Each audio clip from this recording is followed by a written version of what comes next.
Good evening दोस्तों आप सभी के लिए। और जैसा ही दोस्तों आप सभी को पता है कि आरआरबी एनटीपीसी दोस्तों प्रीवियस ईयर आपकी क्लासें चल रही हैं और रेगुलर आपको ये क्लासें डाली जाती हैं। तो दोस्तों मुझे उम्मीद है जो आपकी एनटीपीसी की तैयारी है वो आपकी बेहतर चल रही होगी, अच्छी चल रही होगी। और आप सभी को भी ये भी पता है दोस्तों, अगर आपने एलपी का फॉर्म भरा हो या फिर दोस्तों आरआरबी जेईई एसआई टेक्नीशियन किसी का भी इनमें से फॉर्म भरा हो, तो देखिए दोस्तों आपके एलपी से ही दोस्तों 25 नवंबर से आपके फॉर्म जो हैं दोस्तों एग्ज़ाम स्टार्ट होने वाले हैं। और आज के इस दिन को लगाकर दोस्तों आपके पास फिक्स 20 दिन बचे हैं, ज़्यादा समय आपके पास है नहीं है। तो दोस्तों देखिए मैं एक बदलाव करने के लिए सोच रहा हूँ, क्योंकि दोस्तों अभी तो आपका एनटीपीसी का एग्ज़ाम है ही नहीं। तो मैंने सोचा है दोस्तों आज की ये लास्ट शिफ्ट है आपकी एनटीपीसी की, और जो शिफ्ट आपकी दोस्तों रविवार को फिजिक्स से रिलेटेड जो न्यूमेरिकल होते हैं उनसे रिलेटेड जो आपकी डाली जा रही है, जिनसे दोस्तों बहुत ज़्यादा प्रश्न आपके रेलवे में पूछे जाते हैं। और आपने देखा होगा दोस्तों न्यूमेरिकल से लेकर दोस्तों थ्योरी तक बहुत सारे प्रश्न आपके जो हैं दोस्तों फिजिक्स से रिलेटेड पूछे जाते हैं। और लगभग मैं आपको बता दोस्तों 20 प्रश्नों में से लगभग दोस्तों मैं आपको बता दूँ तो कम से कम 12-15 प्रश्न आपके दोस्तों फिजिक्स से रिलेटेड ही मिलेंगे आपको। तो देखिए दोस्तों मैं जो करने वाला हूँ वो है सबसे बड़ा बदलाव कि रेगुलर जो आपकी वो शिफ्टें हैं, यानी जो फिजिक्स की चैप्टर वाइज जो न्यूमेरिकल की आपकी सीरीज चल रही है, फॉर्मूले की जो सीरीज चल रही है, उन्हें मैं दोस्तों रेगुलर लेकर आने वाला हूँ कल से, और ये आपको रविवार को मिल जाएगा रही। और जैसे ही वो वीडियो ख़त्म होती हैं न्यूमेरिकल से रिलेटेड, जो आपकी वीडियो ख़त्म होती हैं फॉर्मूले से रिलेटेड, जैसे ही आपकी वीडियो ख़त्म होती हैं चैप्टर वाइज, तो तुरंत आपकी फिर से वही क्लासें आपकी स्टार्ट हो जाएंगी एनटीपीसी की, जो कि रेगुलर आपके लिए मिलती रहेंगी। इसके बाद दोस्तों देखिए आरपीएफ एसआई की क्लासें मैं आपके लिए चलाने वाला हूँ, रेगुलर आपको वो क्लासें मिलेंगी। और एनटीपीसी सारी जितने भी आपके आने वाले एग्जाम सभी एग्जामों से रिलेटेड दोस्तों क्लासें आपके लिए मिलती रहेंगी। और दोस्तों आज हम वीडियो स्टार्ट करने वाले हैं दोस्तों एनटीपीसी की 13 जनवरी 2021 की दोस्तों थर्ड शिफ्ट का आपका पेपर है, और इसी से रिलेटेड इसमें जितने भी प्रश्न आपसे पूछे गए हैं वो सारे प्रश्नों को हम देखने वाले हैं। तो चलिए दोस्तों वीडियो को शुरू करते हैं। और फर्स्ट प्रश्न है आपके सामने, निम्नलिखित में से किस उपग्रह को भारत की पहली समर्पित बहु तरंगदैर्घ्य अंतरिक्ष वेधशाला के रूप में जाना जाता है? तो यह है दोस्तों आपके एस्ट्रोसैट, ऑप्शन नंबर 1 आपका सही आंसर होगा। और दोस्तों अभी तक आपने चैनल को सब्सक्राइब नहीं किया तो चैनल को सब्सक्राइब कर लें, साथ में ऑल वाला बेल आइकन जरूर दबा लें, ताकि दोस्तों मेरी आने वाली हर वीडियो का नोटिफिकेशन सबसे पहले दोस्तों आपके पास पहुँच सके। और वीडियो अगर आपको अच्छी लगे तो वीडियो को लाइक करना है दोस्तों, शेयर करना है। तो चलिए दोस्तों अगला प्रश्न देखते हैं।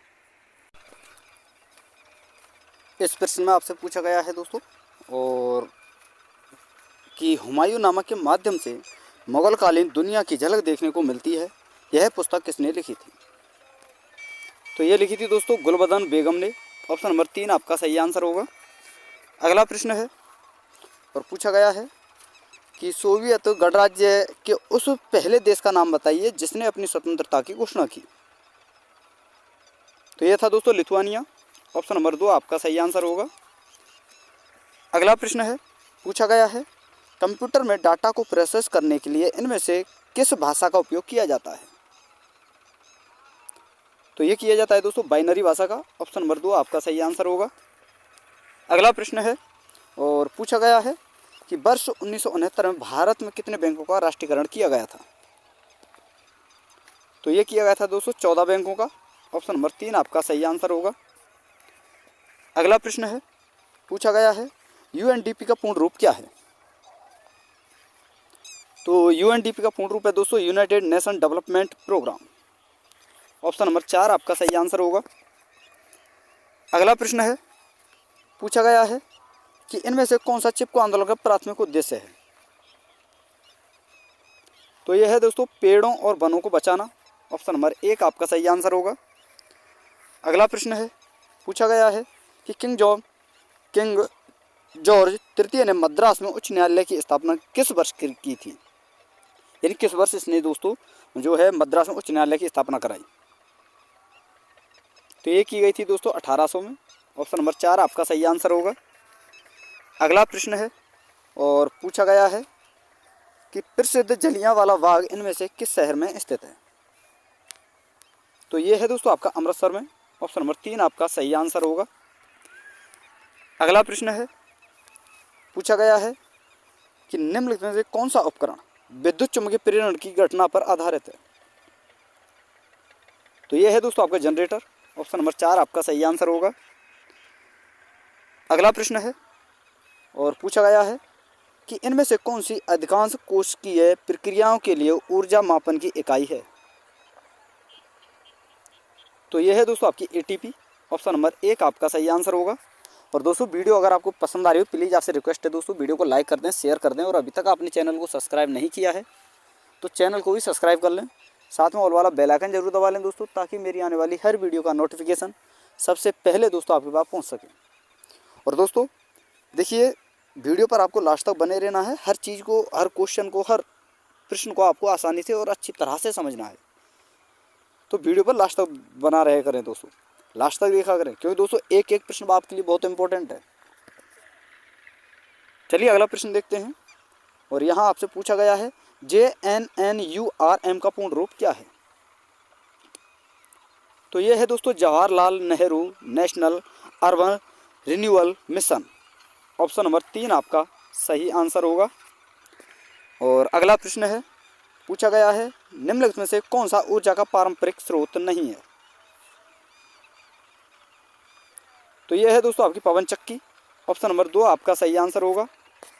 अगला प्रश्न है और यहाँ आपसे पूछा गया है हैदराबाद में स्थित डैश रिमोट सेंसिंग उपग्रह डाटा अधिग्रहण और एवं प्रसंस्करण, डाटा प्रसार और एरियल रिमोट सेंसिंग और आपदा प्रबंधन हेतु निर्णय सहयोग के लिए जिम्मेदार है। तो कौन दोस्तों? ये आपका दोस्तों national remote sensing centre. Option number 1 आपका सही आंसर होगा।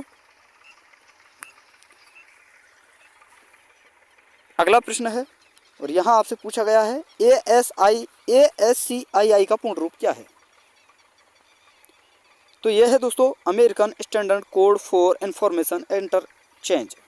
ऑप्शन नंबर 1 आपका सही आंसर होगा। अगला प्रश्न है और पूछा गया है कि भारतीय मानक समय ग्रीनविच माध्यम समय से कितना आगे है। तो यह है दोस्तों 5.5 घंटे, यानी 5 घंटे 30 मिनट। तो ऑप्शन नंबर 3 आपका सही आंसर होगा।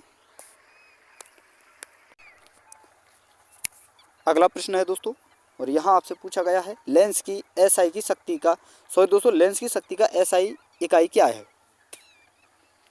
तो यह है दोस्तों आपका डायोप्टर। ऑप्शन नंबर 2 आपका सही आंसर होगा।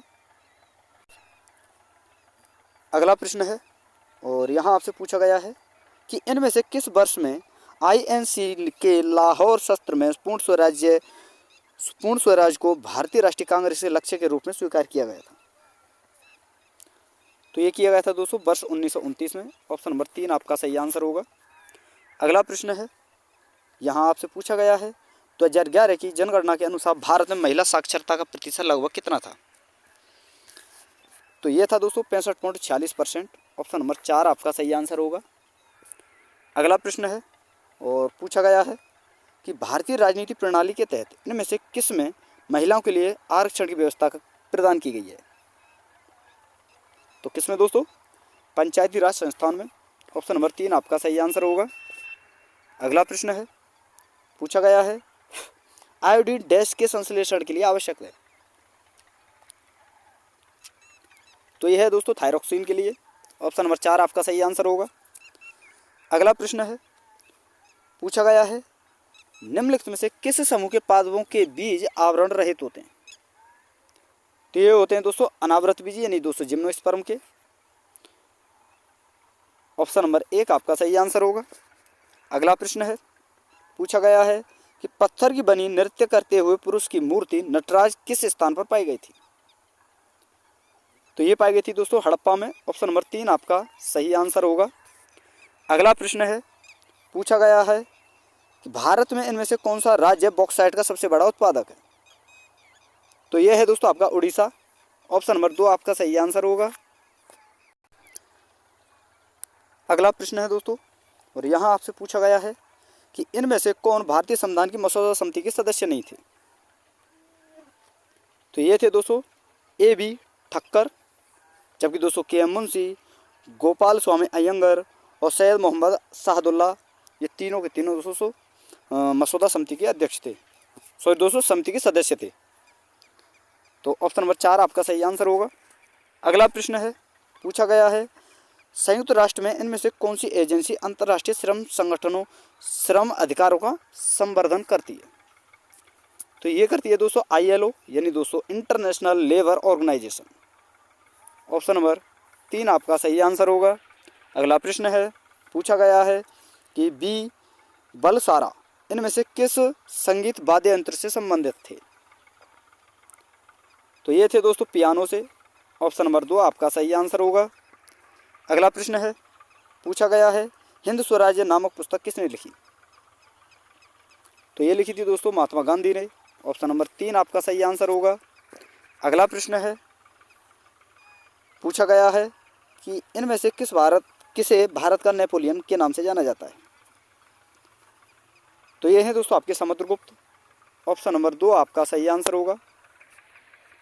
तो दोस्तों देखिए, यह आपके 13 जनवरी 2021 के थर्ड शिफ्ट के कुछ प्रश्न थे जो मैंने आपके लिए बताए। तो वीडियो अगर आपको अच्छी लगी हो तो दोस्तों वीडियो को लाइक कर देना है, शेयर कर देना है। चैनल को सब्सक्राइब नहीं किया है तो चैनल को सब्सक्राइब कर लेना है, साथ में ऑल वाला बेल आइकन दबा लेना है और वीडियो को दोस्तों शेयर कर देना है और लाइक कर देना है। तो थैंक यू दोस्तों। और कल से आपको तैयार रहना है दोस्तों रेगुलर। दोस्तों आपकी जो है ALP की एग्ज़ामों को देखते हुए दोस्तों कुछ ज़्यादा समय आपके लिए बचा नहीं है। तो जो आपके फिजिक्स की जितनी भी चैप्टर वाइज न्यूमेरिकल फॉर्मूले और जो भी थ्योरी थोड़ी बहुत बनती है इंपॉर्टेंट, वो सारी चीज़ें रेगुलर आपके लिए कल से देने वाला हूँ।